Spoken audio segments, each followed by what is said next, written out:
First of all, just a couple of reactions to President Hollande's speech earlier. Some people picking up on some of the key sentences that he uttered during that relatively brief speech. Freedom will always overcome barbarity. And the hashtag that you just mentioned there, that slogan that has been used by demonstrators and people commenting online all day, I am Charlie, je suis Charlie. Just one brief comment as well, somebody saying that they thought it was one of his finer speeches because it was sincere, and he was sincere and genuinely moved, according to that person's interpretation of things. A lot of images coming in from newsrooms across the city as well today, Laura. A lot of journalists sharing in the feeling of upset. That's from Le Figaro's newsroom, where there was a minute of silence earlier today. Le Monde, in a brief editorial put up online, spoke of its shock, indignation and solidarity. They said liberty of thought and expression was also attacked today, and they are founding values of our society.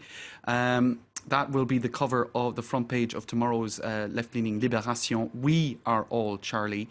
Elsewhere, the satirical website, sort of a French version of The Onion, not much satire on their website today, a lot of doom and gloom and upset, and that is quite a strongly worded headline. It's essentially saying crappy world, so a lot of I suppose a sense of disillusionment there. Cartoonists getting in on the story as well in terms of their comments. He drew first, says David Pope, in this particular cartoon, which I suppose is sending up the sense that violence like this is justified by mere satire. Ruben Oppenheimer, I suppose, making a reference there to the 9/11 attacks and the disproportionality of a pencil seeming to elicit that kind of violence.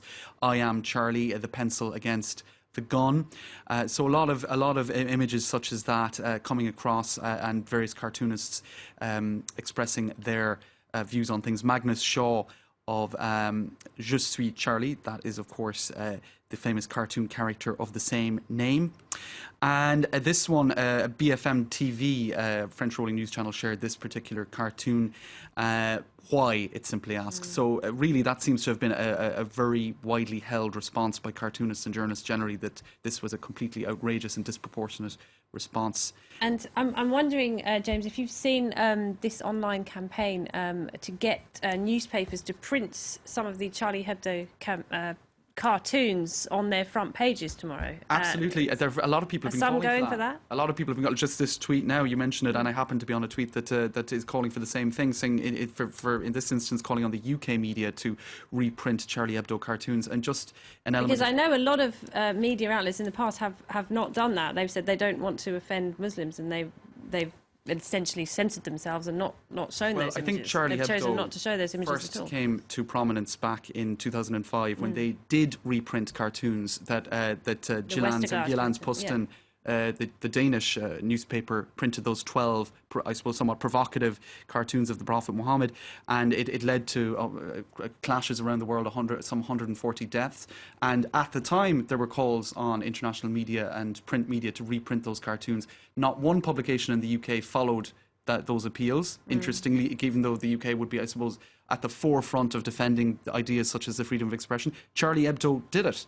It was one of two newspapers in France, along with François, that did reprint those cartoons. So you can see the extent to which this is quite a symbolic act today, if it was intended to be as symbolic as people are taking it to be. It's just interesting, isn't it? Because everybody is talking about free speech today and defending our values and everything. But actually, when it comes down to it, I think a lot of media outlets are scared.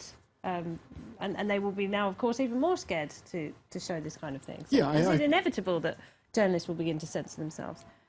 I don't think it's inevitable. I think the response that we've seen today to what has happened has been encouraging. But it's not just a question of being scared either. I think there was a real debate at the time of the events that James was referring to about what the response should be, whether it was right to publish the cartoons, about whether it would create more problems than it was worth, whether it would be insulting to the minorities in the respective countries. And earlier on today, I was listening to one of the former editors of Le Monde making that argument. He said that he fully supported the decision of Charlie Hebdo at the time, I think it was in 2006, to publish the 12 cartoons, but that Le Monde took the decision not to for the reasons that I just expressed, that it would have been divisive inside French society.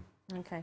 And just to pick up on that briefly, Charlie Hebdo in 2012 printed one edition with two covers, one that was deemed responsible and the other irresponsible. And that was a response to accusations that they were behaving irresponsibly by publishing provocative cartoons that, poked fun at religious figures, etc. And I suppose the point they were making there is if you want to be totally responsible, then what happens to satire? It disappears. And the New Yorker actually made a similar point with this cartoon some time back.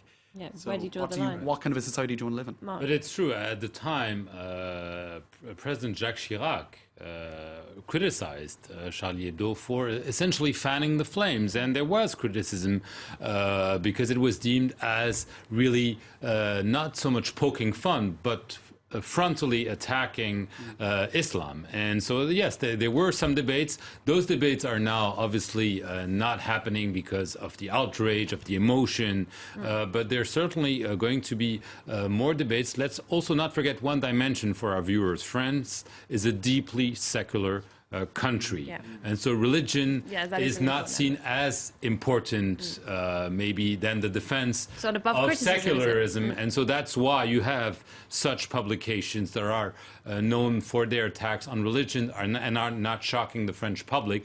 This is not always understood abroad, and certainly not in countries where religion is so important. Okay, the attacks against Christianity have been often much more severe than those against That's Islam. right. Well, hold that thought. We're going to take a very short break. We will pick up on that point right after the break, though. Do stay with us here on France 24. More on today's attack at Charlie Hebdo right after this. Don't go away.